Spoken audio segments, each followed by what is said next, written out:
What's up everybody, सबैलाई मेरो च्यानलमा स्वागत छ। यदि हजुरहरू सोशल मिडियामा एक्टिभ हुनुहुन्छ भने चाहिँ दसैँ नजिकै गर्दा चाहिँ एकदमै धेरै यो मोसन ग्राफिक्सको ट्रेन्ड बढेर आएको छ। कम्पनीहरूले आफ्नो प्रोडक्टहरूको डिस्क्रिप्सन हाल्नु परोस् या आफ्नो अफरहरू हाल्नु परोस्, सबैको लागि मोसन ग्राफिक्स एकदमै युज गरिरहेको छन् यो कम्पनी, ठुल्ठुलो कम्पनीहरूले मेनली हैन। अनि आज चाहिँ मैले हजुरहरूलाई फोटोसपमा हजुरले बनाएको डिजाइनलाई कसरी प्रिमियरमा रहेर जस्ताको त्यस्तै त्यसलाई कसरी एनिमेट गर्न सकिन्छ भनेर सिकाउन जाँदैछु। अनि आजको ट्युटोरियल चाहिँ एकदमै मजाको हुनेवाला छ गाइज। यो चाहिँ मेरो ग्यारेन्टी हो। त्यही भएर सिट ब्याक्स एन्ड रिल्याक्स, नत्र डिस्क्रिप्सनमा लिङ्क छ जहाँ मैले यो पिएसटीहरू हालिदिएको छु, फलो गर्न सक्नुहुन्छ। मोबाइलमा भिडियो लाउनु अनि पिसीमा नत्र ल्यापटपमा फलो गर्नु मलाई हैन। So without any further delay, let's get straight into Photoshop.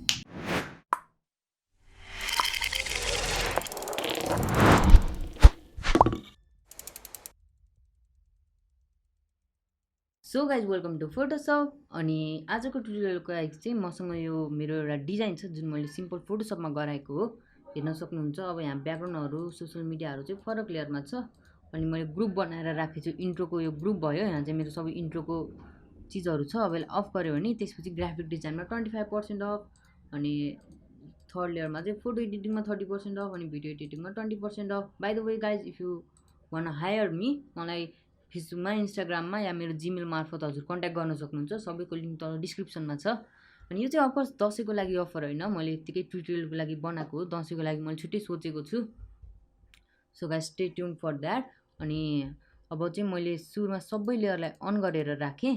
अनि एउटा प्रो टिप चाहिँ के छ भन्दा गाइज, यदि हजुरहरूले सोसियल मिडियाहरूलाई अब एकैचोटि एनिमेट गर्न एउटै तरिकाले एनिमेट गर्न चाहन्छु नि त मैले एकै टाइममा, त्यही भएर मैले सबै सोसियल मिडियाको आइकनहरूलाई लिन्छु अनि त्यसपछि सिफ्ट गर्छु अनि कन्ट्रोल ई गरिदिन्छु। यसले गर्दा चाहिँ छुट्टा छुट्टै एनिमेट गर्नु पर्दैन, जुनले गर्दा हाम्रो टाइम पनि बच्छ अनि एनिमेट गर्न पनि सजिलो हुन्छ।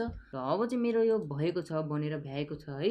अब चाहिँ म यसलाई प्रिमियर प्रोमा लान्छु जस्ताको जस्तै यही फाइलमा एनिमेट गर्नलाई। त्यसको लागि केही गर्नु पर्दैन, कन्ट्रोल सिफ्ट अनि एस दाबिदिनु अनि सेभ अन योर कम्प्युटर गर्नु। अनि यहाँ चाहिँ अब मैले यसको नाम दिन्छु एनिमेसन 2 भनेर दिन्छु। अनि यो चाहिँ यहाँ चाहिँ अब पिएसटी माथिको चुज गर्नु होला, अनि अरू केही छेड्नु पर्दैन, अनि सेभ गरिदिनु। यति भएपछि हजुरको सेभ हुन्छ एकैछिनमा। सेभ भएको छ, अब यसलाई काट्दिनु। अब चाहिँ हाम्रो फोटोसपको काम सकेको छ। Let's open Premiere Pro. So guys, welcome to Premiere Pro. अनि प्रिमियर प्रोमा आएपछि चाहिँ मैले चाहिँ आफ्नो यस्तो ग्राफिक्सहरू गराउँदा चाहिँ पर्सनल्ली एसेम्ब्ली भन्ने यो विन्डोमा आउँछु, जुन चाहिँ मलाई अलिक सजिलो पनि लाग्छ। अब एसेम्ब्लीमा आएर कन्ट्रोल आई गर्न पनि सक्नुहुन्छ, नत्र डबल ट्याप पनि गर्न सक्नुहुन्छ। अब यहाँ चाहिँ हाम्रो एनिमेसन 2 भनेर यो पिएसटी छ, त्यसलाई सिलेक्ट गरेर ओपन गरिदिनु है। अब यो ओपन हुँदैछ, इम्पोर्टिङ फाइल भनिरहेछ। अब यहाँ सबभन्दा इम्पोर्टेन्ट कुरा मर्ज लेयर अनि इन्डिभिजुअल लेयर अनि सिक्वेन्स हुन्छ। हजुरले चाहिँ इन्डिभिजुअल लेयर र सिक्वेन्स दुइटामा जुन लिँदा पनि हुन्छ। मैले चाहिँ अहिले सिक्वेन्स लिएँ होइन। अनि फिर ओके। अब चाहिँ हजुरले हेर्न सक्नुहुन्छ यहाँ 16वटा लेयर डिफ्रेन्ट आइसकेको छ। चाहिँ अब सबै कुराहरू आफ्नो आफ्नो लेयरमा छ, हजुरले हेर्न सक्नुहुन्छ। र सुरुमा चाहिँ हामी गरौँ ब्याकग्राउन्ड है। अब ब्याकग्राउन्डको लागि चाहिँ हाम्रो सुरुमा यो ब्याकग्राउन्ड तलपट्टि जान्छ। अब सिक्वेन्स चाहिँ हजुरले ड्र्याग ड्रप गर्ने बित्तिकै आफै बनाइदिन्छ जे होस् हाम्रो उसले। अनि यसलाई चाहिँ अलिकति एक्सपान्ड गरौँ, किनभने हाम्रो यो ट्याक्क 20 सेकेन्ड जतिको हुन्छ, त्यही भएर हामी 20 सेकेन्ड जति एक्सपान्ड गरिदिउँ यसलाई। सो 20 सेकेन्ड जति एक्सपान्ड गरिदिएँ मैले। अब चाहिँ मैले यसको माथि अघि बनाएको यो जुन यो के भन्ने यसलाई, यो फ्रेम जस्तो छ, यसलाई यसको माथि ल्याएर राखेँ। अनि अब यसलाई हजुरले एनिमेट गर्न नि सक्नुहुन्छ, तर मैले चाहिँ यो एनिमेट गर्न चाहिन यो ट्युटोरियलको लागि। ल सुरुमा चाहिँ हामी हाम्रो इन्ट्रो जुन त्यो अफर थियो नि हो त्योवाला गरौँ है। सुरुमा मैले अफर लेखेको ल्याएर राखेँ। अब मैले यसलाई यसको तल किन ल्याएर राखेँ भनेर हजुरले सोचिराख्नु भयो होला होइन। हेर्न सक्नुहुन्छ मैले यसलाई यसको तल किन ल्याएँ भन्दा यसको माथि लगेको भए यो लाइन टक्क देखिन्थ्यो नि त। यदि त्यो लाइन देखाउन चाहनुहुन्न भने चाहिँ अहिले डाइरेक्ट स्मार्ट अब्जेक्ट गरिदिनु भयो भने चाहिँ यो लाइन हट्छ के जे होस् फोटोसपमा, जुन चाहिँ मैले गर्दिनँ। त्यही भएर मैले अहिले गरिरहेको छु। र एनिमेट गर्नभन्दा अगाडि अलिकति यसलाई अगाडिपट्टि सारौँ। यो भएको छ। अब यसको माथि जान्छ हाम्रो मेरो यो उसको नाम जुन चाहिँ हो द आशिष प्रोडक्सन। अब चाहिँ हेरौँ सो अब चाहिँ यो यसपछि टक्क आएको छ, तर हामीलाई यसलाई एनिमेट गर्न छ। त्योभन्दा माथि मेरो लोगो हालेँ मैले। ल अब सुरुमा हामी एनिमेट गर्नतिर लागौँ है त। अब सुरुमा हामी लोगोलाई नि टर्न अफ गरिदिएँ मैले, अनि यो दासिस प्रोडक्सनलाई पनि टर्न अफ गरिदिएँ। सुरुमा मैले अफरको लेयरलाई एनिमेट गर्न चाहेँ। र सुरुमा चाहिँ म हजुरहरूलाई एउटा म्यानुअल टेक्निक सिकाउँछु, अनि पछि चाहिँ मैले हजुरहरूसँग प्रिसेट सेयर गर्नेवाला छु। जुन चाहिँ मसँग भएको प्रिसेटहरू म हजुरलाई सेयर गर्छु, जुन चाहिँ एकदमै बवाल छ गाइस। हजुरहरूले एक ड्र्याग ड्रपमा बवाल एनिमेसन गर्न सक्नुहुन्छ। सुरुमा के गर्नु भन्दा जुन हाम्रो यो लेयर छ हेर्न सक्नुहुन्छ अफरको लेयर, त्यसलाई दाब्नु, अनि यहाँ यो दुईवटा डट देख्नुभएको छ, त्यहाँ दाबेर इफेक्ट कन्ट्रोलमा जानु। इफेक्ट कन्ट्रोलमा गइसकेपछि यसको फर्स्ट फ्रेममा आउनु, जुन चाहिँ हो 1 2 3 यो लेयर। यहाँ गएर पोजिसन अनि स्केल रोटेसनमा यो टगल वाच बनेको छ, त्यसमा क्लिक गरिदिनु। यहाँ चाहिँ हजुरको की फ्रेम बनेको छ है। अब की फ्रेममा मलाई कस्तो इफेक्ट हाल्न छ भन्दा यो अफर माथिबाट तल आओस्, बाउन्सी टाइपको इफेक्ट होइन। म के गर्छु भन्दा पहिला यसलाई माथि लान्छु, माथि लगेँ। अब जान्छु म 10 फ्रेम अगाडि। 1 2 3 4 5 6 7 8 9 10 लेफ्ट एरो किले हजुर 10 फ्रेम अगाडि जान सक्नुहुन्छ। यदि हल्लाई 5 फ्रेम जान छ भने चाहिँ सिफ्ट गरेर लेफ्ट एरो की दाब्नुभयो भने 5 फ्रेम अगाडि जान सक्नुहुन्छ। अब चाहिँ यहाँ गएर म यो जुन यो रिटर्न छ त्यसलाई दाबिदिन्छु, अनि यो आफ्नो ओरिजिनल ठाउँमा आएर बस्छ। तर बाउन्स इफेक्ट हाल्नको लागि पहिला त्यो माथिबाट आउँछ, अनि अलिकति तल जान्छ, अनि टक्क माथि आउँछ। त्यसको लागि म यसमा राखेँ 550 राखेँ। अब यसपछि म फेरि 3 इन्टर गरिदिनु, अनि 3 लेयर अगाडि आएर यो ब्याकवाला दाबिदिएँ। अब तलपट्टि स्केलहरूले आफ्नो चोइसमा चेन्ज गर्न सक्नुहुन्छ, जुन चाहिँ अहिले मैले चाहिन चेन्ज गर्न। यसलाई की फ्रेमलाई अफ गरिदिउँ, यसलाई पनि अफ गरिदिएँ। सो अब चाहिँ हामी रिभ्यू गरौँ है त। सो हेर्न सक्नुहुन्छ हाम्रो यस्तो दामी बनेर आएको छ, यो बाउन्स इफेक्ट बनेर आएको छ। अलिकति अझै बाउन्स इफेक्ट चाहिएको छ भने चाहिँ सरी, त्यसलाई अलिकति टाढा लान सक्नुहुन्छ हजुरले। अब हेरौँ है त कस्तो इफेक्ट बनेर आएको छ। हेर्न सक्नुहुन्छ यस्तो टाइपको इफेक्ट बनेर आएको छ, जुन चाहिँ मलाई एकदमै राम्रो लागेको छ। र हाम्रो एनिमेसनलाई स्मुथ गराउन पहिला त हजुरले यो हाम्रो की फ्रेमहरूलाई यसरी चुज गर्नु, टेम्पोरल इन्टरप्रिटेसनमा जानु, त्यसरी इज इन गर्दिनु, इज आउट गर्दै नि हुन्छ, इज इन गर्दै नि हुन्छ, जुनले चाहिँ अलिकति दामी स्मुथ दिन्छ कि, जुनले चाहिँ यहाँ कर्भ बनाइदिन्छ। एउटा जे होस् अलिकति स्मुथ टाइपको एनिमेसन दिन्छ हजुरहरूलाई। अब यस्तो एनिमेसन बनेर आएको छ सुरुमा हाम्रो अफरको लागि। मैले चाहिँ मेरो मान्छेको टेक्स्टलाई पप इफेक्ट दिन चाहेँ, त्यसको लागि म इफेक्ट कन्ट्रोलमा आएँ, अनि स्केलमा यो टगल स्विचलाई अन गरिदिएँ, अनि यसको भ्यालु मैले राखिदिएँ 0।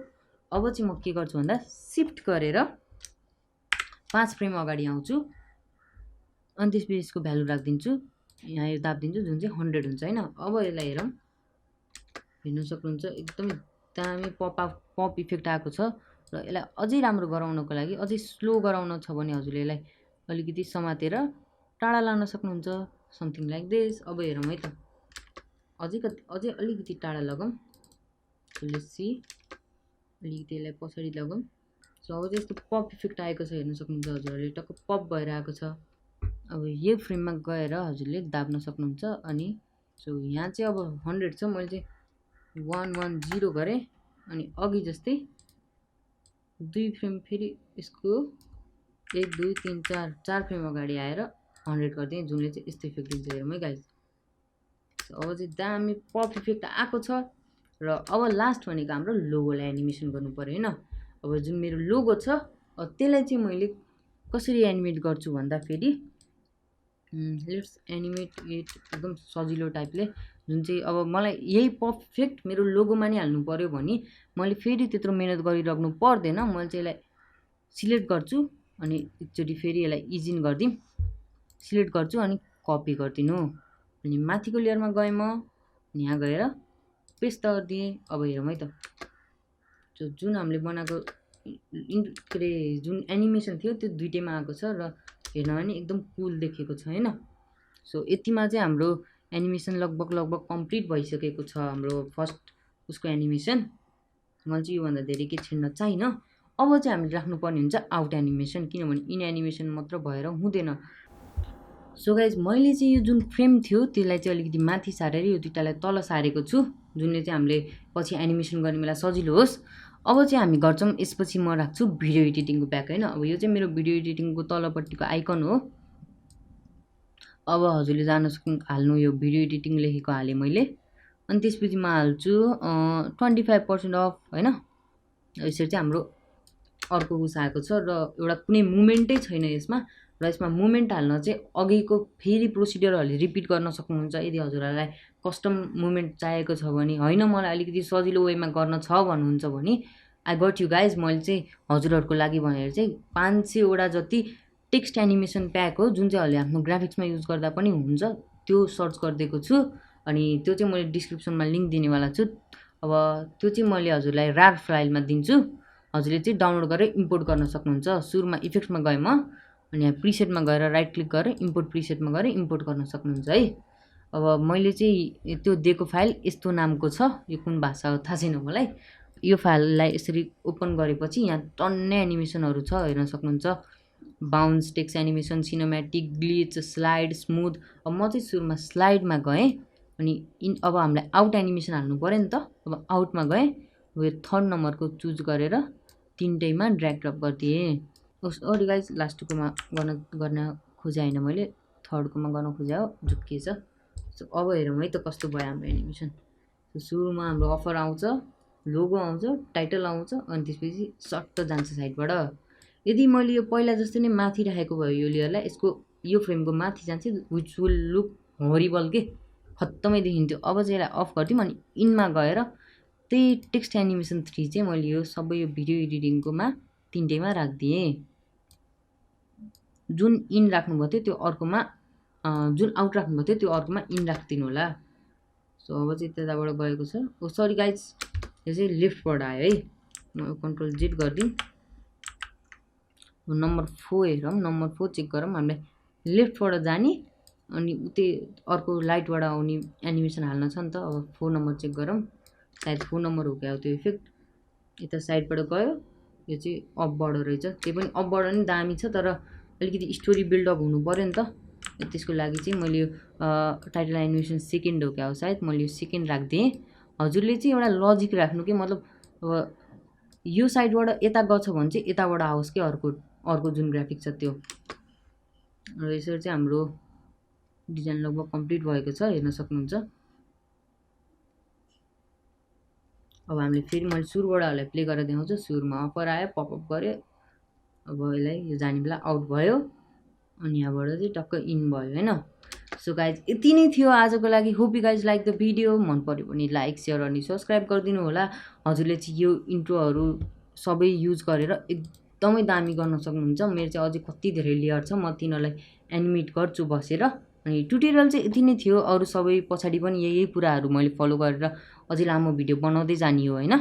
मैले चाहिँ त्यहाँ अझै आफ्नो मनपरी इफेक्टहरू हाल्न सक्छु। यदि हामी प्रिमियर प्रोको साटो आफ्टर इफेक्ट्स खोलेको थियौँ भने हामीले धेरै काम गर्न सक्थ्यौँ, जुन चाहिँ हामीले प्रिमियरमा गर्न सक्दैनौँ अफकोर्स। तर जे होस्, हामीलाई अहिलेको लागि ठिकै छ यो ट्युटोरियल।